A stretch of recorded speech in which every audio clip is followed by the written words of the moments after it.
Hello friends, technique മലയാളത്തിലെ മറ്റൊരു unboxing വീഡിയോയിലേക്ക് സ്വാഗതം. ഇന്ന് നമ്മൾ അൺബോക്സിംഗ് ചെയ്യാൻ പോകുന്നത് നത്തിങ്ങിൻ്റെ സബ് ബ്രാൻഡായ CMF, അതിൻ്റെ രണ്ടാമത്തെ സ്മാർട്ട് ഫോണായ CMF ഫോൺ 2 Pro ആണ്. അപ്പോൾ CMF ഫോൺ 1 കഴിഞ്ഞ വർഷം ഇറങ്ങി. നല്ലൊരു ഡിവൈസ് ആയിരുന്നു. അറൌണ്ട് 17,000 റുപ്പീസിൻ്റെ ആ റേഞ്ചിലാണ് വന്നത്. എന്നാൽ CMF ഫോൺ 2ൽ വരുമ്പോൾ അതൊരു പ്രോ വേരിയൻ്റ് ആണ് ഇറക്കുന്നത്. പ്രോ വേരിയൻ്റ് ഒബ്വിയസ്ലി അതിൻ്റേതായ ഗുണങ്ങളുണ്ടാവും. ഒന്നാമത്തെ കാര്യം, ഇതിനകത്തൊരു ടെലിഫോട്ടോ ലെൻസ് ഉണ്ട്. പ്രോബ്ലി ഈ സെഗ്മെൻറ്റിൽ കേൾക്കാത്ത ഒരു കാര്യമാണ്. അതായത് ഒരു 20,000 റുപ്പീസിന് താഴെ ടെലിഫോട്ടോ ലെൻസും അൾട്രാ വൈഡ് ആംഗിൾ ക്യാമറയും സാധാരണ എനിക്ക് കാണാറില്ല. അപ്പോൾ അത് ഒരു പുതുമയാർന്ന ചേഞ്ച് ആണെന്ന് പറയാം. അതിനൊപ്പം തന്നെ ആ CMF ഫോൺ 1ൻ്റെ അതേ ഡിസൈൻ ലാംഗ്വേജ് ഒക്കെ ഫോളോ ചെയ്തിരിക്കുന്നത്. പിന്നെ ഇത്തവണ ഒരു കേസും അതേപോലെ തന്നെ ഒരു ചാർജറും ഉണ്ട് എന്നുള്ളതാണ്. അത് സത്യം പറഞ്ഞാൽ ഒരു ഭയങ്കര വാവ് ഫീച്ചറൊന്നുമായിട്ട് ഞാൻ പറയത്തില്ല. കാരണം ഈ സെഗ്മെൻറ്റിൽ ഡെഫിനറ്റ്ലി വേണ്ട ഒരു കാര്യമാണ് ചാർജർ. ആദ്യം ഇറക്കിയപ്പോൾ ചാർജർ ഇല്ലാണ്ട് ഇറക്കി. അത് പ്രോബ്ലി എനിക്ക് തോന്നുന്നത് അതൊരു മിസ്റ്റേക്ക് ആയിരുന്നു. അതുകൊണ്ടായിരിക്കും അവർ തിരിച്ച് ചാർജർ ഇറക്കിയത്. അപ്പോൾ അതൊരു ഭയങ്കര ഒരു വാവ് ഫാക്ടർ ഒന്നും പറയാനില്ല. അത് വേണ്ട ഒരു കാര്യമാണ്. അത് തിരിച്ച് കൊണ്ടുവന്നു എന്ന് മാത്രമേ ഉള്ളൂ. എന്നാൽ ഈ ഡിവൈസിൽ ബാക്കി എന്തൊക്കെയാണ് ഫീച്ചേഴ്സ്, ഡിമെൻസിറ്റി 7300 പ്രോ ചിപ്പാണെന്നൊക്കെ പറയുന്നത്. അപ്പോൾ അതിലൊക്കെ എന്തൊക്കെയാണ് ഉള്ളത്, സോഫ്റ്റ്വെയർ എക്സ്പീരിയൻസ്, ക്യാമറ എല്ലാം തന്നെ നമ്മൾ വിശദമായി പറയുന്നതാണ്. അപ്പോൾ അൺബോക്സിംഗ് വീഡിയോയിലേക്ക് കിടക്കാം. അതിന് മുമ്പായിട്ട് ഈ ചാനൽ ആദ്യമായിട്ടാണെങ്കിൽ സബ്സ്ക്രൈബ് ബട്ടൺ ഒന്ന് പ്രസ് ചെയ്യുക. അതേപോലെ തന്നെ ബെൽ ഐക്കൺ ക്ലിക്ക് ചെയ്യുമ്പോൾ നിങ്ങൾക്ക് എല്ലാ വീഡിയോസിൻ്റെയും നോട്ടിഫിക്കേഷൻ കൂടെ ലഭിക്കുന്നതാണ്. അപ്പോൾ നമുക്ക് പെട്ടെന്ന് തന്നെ CMF ഫോൺ 2 Pro ഒന്ന് അൺബോക്സ് ചെയ്യാം. അപ്പോൾ ഇതാണ് ബോക്സ് പാക്കേജ്. അപ്പോൾ നമുക്ക് പെട്ടെന്ന് തന്നെ അൺബോക്സ് ചെയ്യാം. Phone 2 Pro CMF by nothing എഴുതിയതാണ്. ബാക്കി വേറെ ഒന്നുമില്ല. നമുക്ക് കിട്ടിയിരിക്കുന്നത് ഗ്രീൻ കളറാണ്. അപ്പോൾ 8GB 256GB വേരിയൻ്റ് ആണ്. ഇത് ആക്ച്വലി ഓപ്പൺഡ് ബോക്സ് ആണ്. ഞാൻ ജസ്റ്റ് ഒന്നുകൂടെ നിങ്ങൾക്ക് വേണ്ടി അൺബോക്സ് ചെയ്യുന്നു എന്ന് മാത്രമേ ഉള്ളൂ. അപ്പോൾ തുറക്കുമ്പോൾ തന്നെ നമുക്കിവിടെ വെൽക്കം ടു നത്തിങ് എഴുതിയാണ് ബാക്കി ബോക്സ്. ഇതിനകത്ത് നമുക്ക് ഒരു കേസാണ് വരുന്നത്. ഒരു സ്റ്റാൻഡേർഡ് TPU കേസാണ്.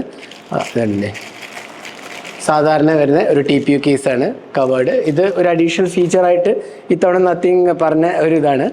പിന്നെ നമുക്ക് ഇവിടെ കിട്ടുന്നത് ഫോണാണ്. ഞാൻ ജസ്റ്റ് ഒന്ന് മാറ്റി വയ്ക്കാം. പിന്നെ USB Type-C charging cable, Type-C to Type-C ആണ്. പിന്നെ ഒരു മാനുവൽ ആൻഡ് വാറൻറ്റി ഇൻഫർമേഷൻ ആണ്. പിന്നെ നമുക്ക് കിട്ടുന്ന ഒരു ചാർജറാണ്. ഇതാണ് 33 watt അഡാപ്റ്റർ. CMF ബൈ നത്തിങ്ങിൻ്റെ 33 watt അഡാപ്റ്ററാണ്. പിന്നെ നമുക്ക് ഇവിടെ എന്താണെന്നും കൂടി നോക്കാം. ഇവിടെ നമുക്ക് കിട്ടുന്നത് ഒരു സിം ഇജക്റ്റർ പിന്നാണ്. ഇതല്ലേ ഒരു ഓറഞ്ച് കളർ സിം ഇജക്റ്റർ പിന്നാണ് വരുന്നത്. അപ്പോൾ ഇത്രയാണ് ബോക്സിനകത്തുള്ളത്. ഇനി നമുക്ക് ഡിവൈസ് ഒന്ന് ബൂട്ട് ചെയ്യാം. അപ്പോൾ ഇതാണ് നമ്മുടെ CMF നത്തിങ് ഫോൺ 2 Pro. അപ്പോൾ ഇതാണ് ഡിവൈസ്. അപ്പോൾ ആ ഡിസൈൻ ലാംഗ്വേജ് ഇല്ല, അതാണ് ഇതിൻ്റെ ഒരു ഏറ്റവും വലിയ പ്രത്യേകത. നമുക്കിവിടെ ട്രിപ്പിൾ ക്യാമറ സെറ്റപ്പാണ്. 50+50+8 MP. പിന്നെ കഴിഞ്ഞ വർഷത്തെ പോലെ തന്നെ നമുക്ക് ഈ ബാക്ക് പാനൽ റിമൂവ് ചെയ്യാം. അതേപോലെ കുറച്ച് ഓപ്ഷൻസ് കസ്റ്റമൈസേഷൻ ഉണ്ട്. ബാക്ക് പാനലിൽ പല കളേഴ്സിൽ ഡ്യുവൽ ടോൺ ഉണ്ട്, അങ്ങനത്തെ കുറേ കളേഴ്സ് ഉണ്ട്. പിന്നെ നമുക്ക് കുറച്ച് ലെൻസ് അറ്റാച്ച്മെൻറ്റ്സും ഉണ്ട്.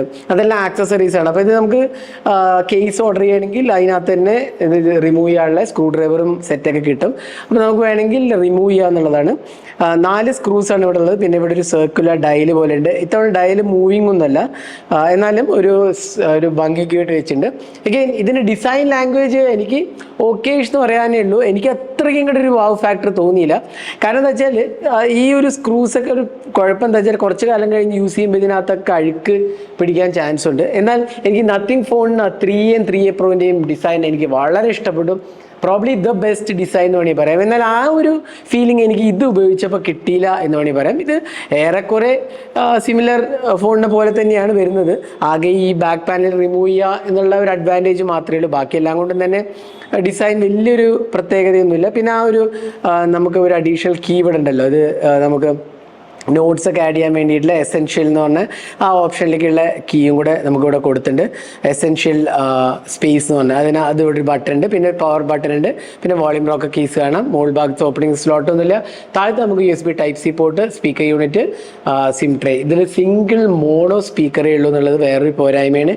ഇനി ഇതിൻ്റെ ബെസൽസ് നോക്കുകയാണെങ്കിൽ ഇതുണ്ടല്ലേ നല്ല ലാർജ് ബെസൽസ് ആണ്. അത് 20,000 രൂപയുടെ ഫോൺ ഇത്രയും ബെസൽസ് സത്യം പറഞ്ഞാൽ കൂടുതലാണെന്ന് പറയാം. കാരണം ഇപ്പം നമ്മളൊരു ബാക്കിയുള്ള ഫോൺ ഈ പ്രൈസ് സെഗ്മെൻറ്റിലുള്ള കോമ്പറ്റേറ്റീവ് ഡിവൈസസ് പോക്കോ X7 അല്ലെങ്കിൽ നമ്മുടെ iQOO Z10, ഓപ്പോ K13 ഒക്കെ എടുത്ത് നോക്കുകയാണെങ്കിൽ ഇതിലും കുറഞ്ഞ ബെസൽസേ ഉള്ളൂ. അപ്പോൾ ഇതിൽ ലാർജ് ബെസൽസ് ആണ്. ഈക്വൽ ബെസൽസ് ആണെന്ന് മാത്രമേ ഉള്ളൂ. എന്നാൽ ഇത് എത്ര ഒരു ഭംഗിയുള്ള ഒരു ബെസൽസ് ആയിട്ട് എനിക്ക് തോന്നിയില്ല, ഇത്രയും ലാർജ് ബെസൽസ്. അപ്പോൾ അതാണ് ഇതിൻ്റെ വേറൊരു പോരായ്മ എന്ന് പറയാവുന്നത്. പിന്നെ ഓവറോൾ ഡിസൈൻ ലാംഗ്വേജ് കുഴപ്പമില്ല. ബിൽഡ് ക്വാളിറ്റി CMF ഫോൺ 1-നേക്കാളും ബെറ്റർ ആയിട്ട് എനിക്ക് തോന്നി. അപ്പോൾ ആ ഒരു കാര്യത്തിൽ നല്ലൊരു ബിൽഡ് ക്വാളിറ്റിയാണ് ഓഫർ ചെയ്തിരിക്കുന്നത്. പ്രത്യേകിച്ച് ഈ പാനലൊക്കെ നല്ലൊരു സ്റ്റൈലിഷ് ഫോം ഫാക്ടറാണ്. അഗെയിൻ വളരെ സ്ലിം ചാസിയൊക്കെ ആയിട്ടാണ് നമുക്ക് പറയാൻ സാധിക്കും. അപ്പോൾ ഓവറോൾ ഇൻ ഹാൻഡ് എക്സ്പീരിയൻസ് നല്ലതാണ്, എനിക്ക് അങ്ങനെ കുഴപ്പമൊന്നും തോന്നിയില്ല. പിന്നെ തിക്നെസ് പറയുക 7.4 mm ആണ്. പിന്നെ 186 grams എന്താണ് വെയിറ്റ് വരുന്നത്. അപ്പോൾ അത് കുഴപ്പമില്ല എന്ന് പറയാം. ഇനി നമുക്ക് അടുത്തത് ഡിസ്പ്ലേയിലേക്ക് വരുമ്പോൾ നമുക്ക് ഞാൻ നേരത്തെ പറഞ്ഞ പോലെ ലാർജർ ഡിസ്പ്ലേ ആണ്, 6.77 inches AMOLED ഡിസ്പ്ലേ ആണ്. അതേപോലെ 120 Hz refresh rate, HDR10+ support ഉണ്ട്. ഇതിൻ്റെ 3000 nits ഓഫ് പീക്ക് ബ്രൈറ്റ്നസ് ആണ്. എന്നാൽ ഔട്ട്ഡോർ ബ്രൈറ്റ്നസ് 1300 ആണെന്ന് പറയാം. അതേപോലെ ഹൈ ബ്രൈറ്റ്നസ് മോഡിൽ around 800 nits of peak brightness ആണ് വരുന്നത്. അപ്പോൾ ഇത്രയാണ് ഇതിൻ്റെ ബ്രൈറ്റ്നസ് ആസ്പെക്ട്സ് പറയുക. അത്യാവശ്യം നല്ല കളേഴ്സും റിച്ചർ ടോൺസ് ഒക്കെയാണ്. ഔട്ട്ഡോർ വിസിബിലിറ്റിയും കുഴപ്പമില്ല എന്ന് പറയാം. പിന്നെ ഞാൻ നേരത്തെ പറഞ്ഞാൽ ഈ ബെസൽസ് ആണ് കുറച്ചധികം എന്ന് പറയാവുന്നത്, അല്ലെങ്കിൽ നല്ലതാണ്. പിന്നെ പാണ്ട ഗ്ലാസ് പ്രൊട്ടക്ഷൻ ഉണ്ട്. ടച്ച് റെസ്പോൺസ് ഒക്കെ വളരെ സ്മൂത്ത് ആയിട്ട് എനിക്ക് തോന്നി. ഡിസ്പ്ലേയുടെ കളേഴ്സും അത്യാവശ്യം നല്ല റിച്ച് ടോൺസ് ആണ്. അപ്പോൾ മൂവീസ് ഒക്കെ വാച്ച് ചെയ്യാനുള്ള കളേഴ്സ് ഉണ്ട്. ഇതൊരു full HD റെസൊല്യൂഷനാണ്, 120 Hz AMOLED display ആണ് വരുന്നത്. അപ്പോൾ ബ്യൂട്ടിഫുൾ കളേഴ്സ് ആണ്, അതിലൊന്നും എനിക്ക് കംപ്ലൈൻറ്റ്സ് ഒന്നും പറയില്ല. നല്ലൊരു ക്വാളിറ്റി ഡിസ്പ്ലേ എന്ന് ഡെഫിനറ്റ്ലി പറയാം. ടച്ച് റെസ്പോൺസും നല്ലതായിട്ട് എനിക്ക് തോന്നി. അഗെയിൻ മൂവീസ് ഒക്കെ വാച്ച് ചെയ്യുമ്പോൾ നല്ല റിച്ച് ടോൺസും കളേഴ്സും അങ്ങനത്തെ കാര്യങ്ങളെല്ലാം തന്നെ നല്ലതായിട്ട് എനിക്ക് തോന്നിയത്. ഇനി നമുക്ക് സോഫ്റ്റ്വെയറിലേക്ക് പോകാം. സോഫ്റ്റ്വെയർ വരുന്നത് ഇതിനകത്ത് നത്തിങ്ങിൻ്റെ ഫോൺ ആയതുകൊണ്ട് നത്തിങ് OS 3.2 ആണ് വരുന്നത്. അപ്പോൾ നത്തിങ് OS 3.2ൽ നമുക്ക് ഏറ്റവും latest version of Android 15 out of the box. അതേപോലെ തന്നെ നമുക്ക് ആൻഡ്രോയിഡ് അപ്ഡേറ്റ്സ് ഒക്കെ പ്രോമിസ്ഡ് ആണ്, 3 years പ്രോമിസ്ഡ് ആണ്. പിന്നെ നമുക്ക് ഇവിടെ കിട്ടുന്നത് UI എക്സ്പീരിയൻസ് നോക്കുകയാണെങ്കിൽ അഡീഷണൽ ഓപ്ഷൻസ് ഉണ്ടല്ലേ, കസ്റ്റമൈസേഷൻ ഓപ്ഷൻസ് പോയി കഴിഞ്ഞാൽ നമുക്ക് icon pack, layout, wallpapers ഒക്കെ ചേഞ്ച് ചെയ്യാം. അതേപോലെ നമുക്ക് അത്യാവശ്യം ബേസിക് ഓപ്ഷൻസ് ഒക്കെ ഉണ്ട്. പിന്നെ വളരെ ക്ലീൻ UI ആണ്. സ്പെഷ്യൽ ഫീച്ചേഴ്സ് പോയി കഴിഞ്ഞാൽ RAM boosters, gestures, pop view, game mode, അങ്ങനത്തെ ക്ലോൺഡ് ആപ്സ്, ആപ്പ് ലോക്കർ, അങ്ങനത്തെ ബേസിക് ഓപ്ഷൻ ഉണ്ട്. പിന്നെ വളരെ ക്ലീൻ UI ആണ്. വേറെ തേർഡ് പാർട്ടി ആപ്സ് ഒന്നും തന്നെ പ്രീ ഇൻസ്റ്റാൾ ചെയ്യില്ല. ഞാൻ ഇൻസ്റ്റാൾ ചെയ്തിട്ടുണ്ടോ ബേസിക് ആപ്സ് എല്ലാം. അപ്പോൾ അതെല്ലാം നല്ല ഒരു എക്സ്പീരിയൻസ് ആണ് വരുന്നത്. അപ്പോൾ അതിലൊന്നും കുഴപ്പമൊന്നുമില്ല. ഓവറോൾ സോഫ്റ്റ്വെയർ എക്സ്പീരിയൻസ് നല്ലതാണ്. കണ്ടില്ലേ, ഇതാണ് ഇതിൻ്റെ ഏറ്റവും വലിയ പ്രത്യേകത എന്ന് പറയുന്നത്. നത്തിങ് OS 3.2 വളരെ സ്മൂത്ത് എക്സ്പീരിയൻസ് ആണ്. അതിനൊപ്പം തന്നെ നല്ലൊരു UI ആണ്. പ്രത്യേകിച്ച് ക്ലീൻ UI എന്നൊക്കെ പറയണ വിശേഷിപ്പിക്കാവുന്ന ഒരു UI ആണ്. വളരെ ക്ലീൻ ആണ്. സ്റ്റോക്ക് ആൻഡ്രോയിഡ് ലൈക്ക് എക്സ്പീരിയൻസ് ആണ്. എന്നാൽ ഒരുപാട് ഫീച്ചേഴ്സ് ഒക്കെ ഉണ്ട്. അപ്പോൾ അതിലൊന്നും തന്നെ പോരായ്മകളൊന്നും തന്നെ പറയാനില്ല. അപ്പോൾ ഓവറോൾ നല്ല UI എക്സ്പീരിയൻസ് ആണ് nothing phone CMF phone 2 Pro offer ചെയ്തിരിക്കുന്നത്. അപ്പോൾ നമ്മൾ ബോക്സ് കണ്ടന്റ്സ് എല്ലാം കണ്ടു, ഡിസ്പ്ലേ കണ്ടു, സോഫ്റ്റ്വെയർ എക്സ്പീരിയൻസ് കണ്ടു. ഇനി പെർഫോമൻസ്. ഇതിനകത്ത് പവർ ചെയ്തിരിക്കുന്നത് Dimensity 7300 Pro ചിപ്പാണ്. 8 GB of Ram ആണ് വരുന്നത്. ഇനി Dimensity 7300 എന്ന് പറഞ്ഞാൽ ഏറെക്കുറെ നല്ലൊരു ചിപ്പാണ്. കഴിഞ്ഞ വർഷത്തെ CMF ഫോൺ 1ൽ ഇറങ്ങിയ അതേ തന്നെയാണ്. ഇനി Dimensity 7300 Pro Ultra എന്നൊക്കെ പറഞ്ഞ ചിപ്പ് ഉണ്ടല്ലോ, ആക്ച്വലി സത്യം പറഞ്ഞാൽ ചെറിയൊരു ഓവർ ക്ലോക്ക്ഡ് ചിപ്പ് എന്ന് മാത്രമേ പറയാൻ പറ്റുള്ളൂ. കാര്യമായ ഒരു ഡിഫറൻസും ഇല്ല എന്ന് തന്നെ വേണമെങ്കിൽ ഞാൻ പറയാം. കാരണം MediaTek അവരുടെ വെബ്സൈറ്റിൽ ഈ പ്രോവും അൾട്ടിമേറ്റും ഒന്നും റെഫറൻസ് പോലും ഇല്ല എന്നുള്ളതാണ്. അപ്പോൾ ജസ്റ്റ് ഒരു നോമൻക്ലേച്ചർ ചേഞ്ച് മാത്രമേ ഉള്ളൂ, അല്ലാണ്ട് വലിയൊരു ഡ്രാസ്റ്റിക് ചേഞ്ച് ഒന്നുമില്ല. അപ്പോൾ Dimensity 7300 എന്ത് പെർഫോമൻസ് കിട്ടിയോ അതൊക്കെ തന്നെ നമുക്ക് ഇവിടെയും കിട്ടുന്നുള്ളൂ. പ്രോ എന്ന് പറഞ്ഞാൽ പ്രോബ്ലി ചെറിയൊരു ഓവർ ക്ലോക്കിംഗ് ഉണ്ടാവും മാത്രമേ ഉള്ളൂ, അല്ലാണ്ട് വേറെ ചേഞ്ചസ് ഒന്നും തന്നെ ഇല്ല. ഡേ ടു ഡേ പെർഫോമൻസ് കുഴപ്പമില്ല, ലാഗ് ഫ്രീ എക്സ്പീരിയൻസ് ആണ്. CMFൻ്റെ നത്തിങ് OS നല്ല ഒരു എക്സ്പീരിയൻസ് തന്നെയാണ് തരുന്നത്. ഓവറോൾ കുഴപ്പങ്ങളൊന്നും തന്നെ ഞാൻ പറയുന്നില്ല. പിന്നെ എനിക്ക് ആൻറ്റിറ്റ്യൂഡ് ബെഞ്ച് മാർക്ക് സ്കോർ അറൌണ്ട് 6,66,000 ആണ് ഇരുന്നത്. അറൌണ്ട് ആ സ്കോറാണ് വന്നത്.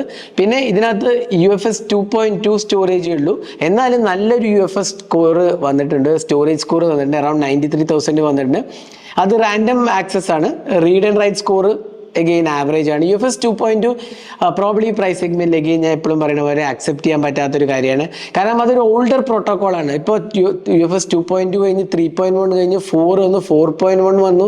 അപ്പോൾ അതൊക്കെ വെച്ച് നോക്കുമ്പോൾ UFS 2.2 മാറേണ്ട ഇതായി. അതായത് നമ്മളിപ്പോൾ ഒരു 2019-ലോ 20-ലോ പ്രോസസ്സർ ഇപ്പോൾ ഉപയോഗിച്ചാൽ എങ്ങനെ ഇരിക്കും? ലാഗൊന്നും ഇല്ല എന്ന് പറഞ്ഞിട്ട് കാര്യമില്ലല്ലോ. അത് ഓൾഡർ പ്രോസസ്സറാണ്, അതേപോലെ തന്നെയാണ് ഓൾഡർ പ്രോട്ടോക്കോളാണ്. അപ്പോൾ 2.2 അറ്റ്ലീസ്റ്റ് 20,000 പ്രൈസ് സെഗ്മെന്റിൽ ഞാൻ പറയാം അക്സെപ്റ്റബിൾ അല്ല. In fact nothing phone 3A 3A പ്രോയിലൊക്കെ തന്നെ UFS 2.2 തന്നു. അപ്പോൾ ഇതിനകത്ത് 3.1 എക്സ്പെക്ട് ചെയ്യേണ്ട കാര്യമില്ലല്ലോ. അപ്പോൾ ആ ഒരു കാര്യത്തിൽ ഡെഫിനറ്റ്ലി ഇമ്പ്രൂവ്മെൻറ്റ് വേണം എന്നുള്ളതാണ് എൻ്റെ ഒരു ഇത്. ഡേ ടു ഡേ എക്സ്പീരിയൻസ് കുഴപ്പമൊന്നുമില്ല, പക്ഷേ ഇത് over A period of time ചിലപ്പോൾ അത് സ്ലോ ആവാൻ ചാൻസ് ഉണ്ട്. കാരണം നമ്മളിപ്പോൾ പുതിയ സോഫ്റ്റ്വെയർ എക്സ്പീരിയൻസ് ഒക്കെ ഇമ്പ്രൂവ് ആയി, AI-ൻ്റെ കാര്യങ്ങളൊക്കെ വരുമ്പോൾ അങ്ങനത്തെയൊക്കെ വരുമ്പോൾ പ്രോബ്ലി അതേപോലെ ആപ്പ് പെർഫോമൻസ് പ്രോബ്ലി 1 year ഒക്കെ കഴിയുമ്പോൾ ചിലപ്പോൾ സ്ലോ ഡൗൺ ചെയ്യാൻ ചാൻസ് ഉണ്ട്. ഞാൻ ഉറപ്പ് പറയുന്നില്ല. അതാണ് UFS 2.2 യൂസ് ചെയ്യുന്നതിൻ്റെ ഒരു പ്രോബ്ലം.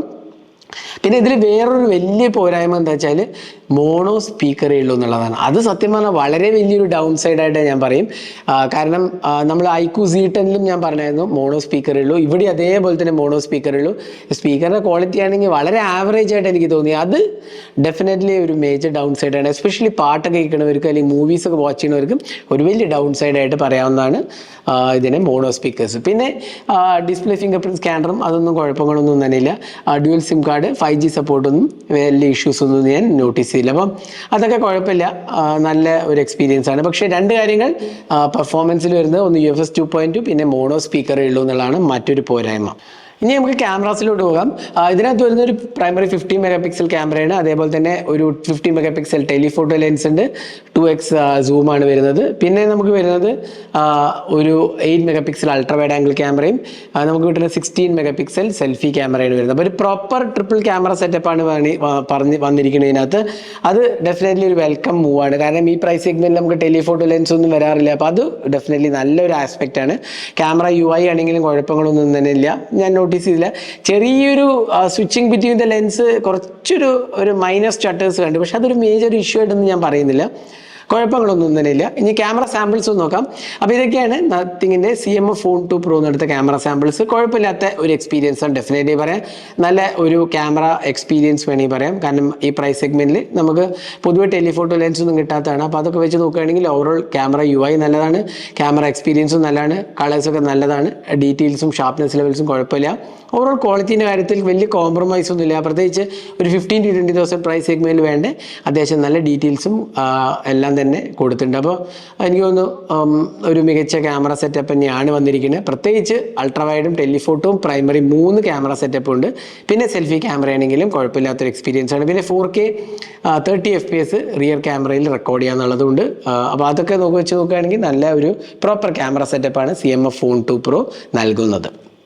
അപ്പോൾ നിങ്ങളുടെ അഭിപ്രായങ്ങൾ കമൻറ്റ് സെക്ഷനിൽ പോസ്റ്റ് ചെയ്യാൻ, നിങ്ങൾക്ക് ക്യാമറ സാമ്പിൾസ് കണ്ടിട്ട് എത്രത്തോളം നല്ലതാണെന്നുള്ള എല്ലാ അഭിപ്രായങ്ങളും കമൻറ്റ് സെക്ഷനിൽ പോസ്റ്റ് ചെയ്യാൻ മറക്കരുത്. ഇനി നമുക്ക് ഇതിൻ്റെ ബാറ്ററിയിലോട്ട് വരാം. ബാറ്ററിനകത്ത് വരുമ്പോൾ പ്രോബ്ലി ഒരു മൂന്നാമത്തെ ഡൗൺ സൈഡ് എന്ന് വേണമെങ്കിൽ പറയാം. 5000 mAh ബാറ്ററി ഉള്ളൂ എന്നുള്ളതാണ്. പിന്നെ 33 watt ചാർജിങ്ങേ കൊടുത്തുള്ളൂ. 33 watt ചാർജിങ് എന്ന് പറഞ്ഞാൽ വളരെ സ്ലോ ആണ്. ഇപ്പോൾ 10,000 രൂപയുടെ ഫോണിൽ വരെ 45 watt ചാർജിങ് ഉണ്ട്. അപ്പോൾ 20,000 രൂപേൻ്റെ അടുത്ത് വരുന്ന ഫോണിന് വെറും 33 watt ഉള്ളൂ. ഇൻഫാക്ട് ഓപ്പോ ആണെങ്കിൽ K30 80 watt ഉണ്ട്, Z10 iQOOൻ്റെ 90 watt ഉണ്ട്. അപ്പോൾ 33 watt നല്ല സ്ലോ ആണ്, ഏതാണ്ട് 1.5 മണിക്കൂറോളം എടുക്കും ചാർജ് ചെയ്തെടുക്കാൻ. അതും 5000 mAh ബാറ്ററി ഉള്ളൂ എന്നുള്ളതാണ് വേറൊരു പോരായ്മ. കാരണം ഓപ്പോൻ്റെ K30 ആണ് 7000 ഉണ്ട്, iQOO Z10 7300 ഉണ്ട്, iQOOൻ്റെ ബഡ്ജറ്റ് ഫോണിൽ വരെ 6500 mAh കപ്പാസിറ്റി ബാറ്ററി ഉണ്ട്. അപ്പോൾ അതൊക്കെ വെച്ച് നോക്കുമ്പോൾ 5000 mAh വളരെ എന്താ പറയുക ലെസ്സാണ്. എന്നാൽ ബാറ്ററി ലൈഫ് കുഴപ്പമില്ല, അത്യാവശ്യം നല്ല ഒപ്റ്റിമൈസ്ഡ് ആണ്. K30നും iQOO Z10നും അത്രയൊന്നും ബാറ്ററി ലൈഫ് കിട്ടില്ലെങ്കിലും 5000 mAh വെച്ച് നോക്കുകയാണെങ്കിൽ നല്ലൊരു ഒപ്റ്റിമൈസ്ഡ് ആണ്. അപ്പോൾ സത്യം പറഞ്ഞാൽ അതൊരു 6000 ഒക്കെ ഉണ്ടായിരുന്നെങ്കിൽ നല്ല സൂപ്പർ ബാറ്ററി ലൈഫാണെന്ന് പറയുന്നതിന് ഇതിൽ കുഴപ്പമില്ലാത്ത ബാറ്ററി ലൈഫാണെന്ന് മാത്രമേ പറയാൻ സാധിക്കുള്ളൂ. കാരണം കപ്പാസിറ്റി കുറവാണ് റിലേറ്റീവ് ടു കോമ്പറ്റീഷൻ. അതിപ്പോൾ 5000 കുറവാണോ ചോദിച്ചാൽ കുറവല്ല, എന്നാൽ കോമ്പറ്റീഷനായിട്ട് അപേക്ഷിച്ച് നോക്കുകയാണെങ്കിൽ കുറവാണെന്ന് മാത്രമേ പറയുന്നുള്ളൂ. അതേപോലെ ചാർജിങ് സ്പീഡും വളരെ ശോകമാണ്. ചാർജർ ഉണ്ട് എന്നുള്ളതാണ് മേ ബി ഒരു അഡ്വാൻറ്റേജ് ആയിട്ട് പറയാവുന്നത്. അപ്പോൾ ഇതായിരുന്നു ബാറ്ററി ലൈഫ്. അപ്പോൾ ഓവറോൾ നത്തിങ് ഫോൺ അല്ലെങ്കിൽ CMF Phone 2 Proൻ്റെ ഓവറോൾ എക്സ്പീരിയൻസ് പറയുക വെച്ചാൽ ഡിസൈൻ കുഴപ്പമില്ല. എന്നാലും എനിക്ക് ഈ ഡിസൈൻ അത്രയ്ക്ക് ഒരു വാവ് ഫാക്ടറും തോന്നിയില്ല. എന്നാലും ഒരു സ്റ്റാൻഡ് ഔട്ട് ഡിസൈനാണ്. എനിക്ക് നത്തിങ് ഫോൺ 3A 3A Proയിലെ ഡിസൈനാണ് എനിക്ക് വളരെ ഇഷ്ടപ്പെട്ടത്. നല്ലൊരു അടിപൊളി ഡിസൈനായിരുന്നു. എന്നാൽ ഇത് കുഴപ്പമില്ല, എഗെയിൻ പേഴ്സണൽ ചോയ്സ് ആണ്. ചിലർക്ക് ഈ ഡിസൈൻ വളരെ ഇഷ്ടപ്പെടും, എന്നാലൊരു വ്യത്യസ്തത ഉണ്ട്. പിന്നെ ഡിസ്പ്ലേ ക്വാളിറ്റി നല്ലതാണ്, സോഫ്റ്റ്വെയർ എക്സ്പീരിയൻസും നല്ലതാണ്, പെർഫോമൻസ് ഡീസൻറ്റ് എക്സ്പീരിയൻസ് ആണ് തരുന്നത്. പിന്നെ ക്യാമറ എക്സ്പീരിയൻസും നല്ലതാണ്, ടെലിഫോട്ടോ ലെൻസ് ഒക്കെ തന്നിട്ടുണ്ടെന്ന് വേണമെങ്കിൽ പറയാം. പക്ഷേ പോരായ്മകൾ പറയുകയാണെന്ന് വെച്ചാൽ UFS 2.2 ഉള്ളൂ, മോണോ സ്പീക്കറേ ഉള്ളൂ, അതേപോലെ തന്നെ 5000 mAh ബാറ്ററി ഉള്ളൂ, 33 watt ചാർജിങ്ങേ കൊടുത്തിട്ടുള്ളൂ എന്നുള്ളതാണ്. അപ്പോൾ ഇതൊക്കെയാണ് പോരായ്മകൾ. ഇതൊക്കെ വെച്ച് നോക്കുമ്പോൾ നത്തിങ് അല്ലെങ്കിൽ CMF Phone 2 Pro ഒരു ഭയങ്കര ഒരു വാവ് ഫാക്ടർ ഒന്നും എനിക്ക് തോന്നുന്നില്ല. നല്ലൊരു ഫോണാണ്. അതായത് ഓപ്പോൻ്റെ K30നും iQOOൻ്റെ Z10 ഒക്കെ ആയിട്ട് കമ്പയർ ചെയ്യാവുന്നൊരു ഫോണാണ്. എല്ലാത്തിനും അതിൻ്റെതായ പ്രോസ് ആൻഡ് കോൺസ് ഉണ്ട്. ഇതിൽ ഗുണങ്ങൾ എന്താ വെച്ചാൽ ഡിസൈൻ നല്ലതാണ്, അതേപോലെ വളരെ ക്ലീൻ സോഫ്റ്റ്വെയർ എക്സ്പീരിയൻസ് ആണെന്ന് പറയാം. എന്നാൽ ഐക്യൂവിൻ്റെ Z10-ലും ഓപ്പോൻ്റെ K13-ലൊക്കെ എന്താ പറയുക ബാറ്ററി ലൈഫും ചാർജിങ് സ്പീഡൊക്കെ നല്ലതാണ്. അപ്പോൾ അങ്ങനെ എല്ലാത്തിനും അതിൻ്റെതായ ഗുണങ്ങളും ദോഷങ്ങളും ഉണ്ട്. ഇതും അതേപോലത്തെ ഒരു ഡിവൈസാണ്. ഇതിൽ ഭയങ്കര ഒരു വാവ് ഫാക്ടർ ഒന്നുമില്ല, എന്നാൽ നല്ലൊരു ഒരു മിഡ് റേഞ്ച് അല്ലെങ്കിൽ ഒരു 15,000 to 20,000 റുപ്പീസിന് നിങ്ങൾക്ക് കിട്ടാവുന്ന നല്ലൊരു ഓപ്ഷനാണെന്ന് പറയാം. അപ്പോൾ ഇതായിരുന്നു CMF Phone 2 Proൻ്റെ ഒരു ഡീറ്റെയിൽ അൺബോക്സിങ്ങും ഫസ്റ്റ് ഇംപ്രഷനും. നമ്മൾ റിവ്യൂ വീഡിയോ ഉടൻ തന്നെ പോസ്റ്റ് ചെയ്യാനാണ്, നമ്മൾ ടെസ്റ്റ് ചെയ്തിട്ട് ഡീറ്റെയിൽഡായ റിവ്യൂ വീഡിയോ പോസ്റ്റ് ചെയ്യാനാണ്. അപ്പോൾ അത് കാണാൻ മറക്കരുത്. അതേപോലെ തന്നെ ഈ ചാനൽ സബ്സ്ക്രൈബ് ചെയ്യാനും മറക്കരുത്. ആ ബെല്ലൈക്കൂടെ ക്ലിക്ക് ചെയ്യുക, അപ്പോൾ നിങ്ങൾക്ക് എല്ലാ വീഡിയോസിൻ്റെ നോട്ടിഫിക്കേഷൻ കൂടെ ലഭിക്കുന്നതാണ്. അപ്പോൾ CMF Phone 2 Proൻ്റെ അൺബോക്സിംഗ് വീഡിയോ ഇഷ്ടപ്പെട്ടു എന്നിരിക്കുന്നു. Thanks for watching. Hope to see next video. Have a great day.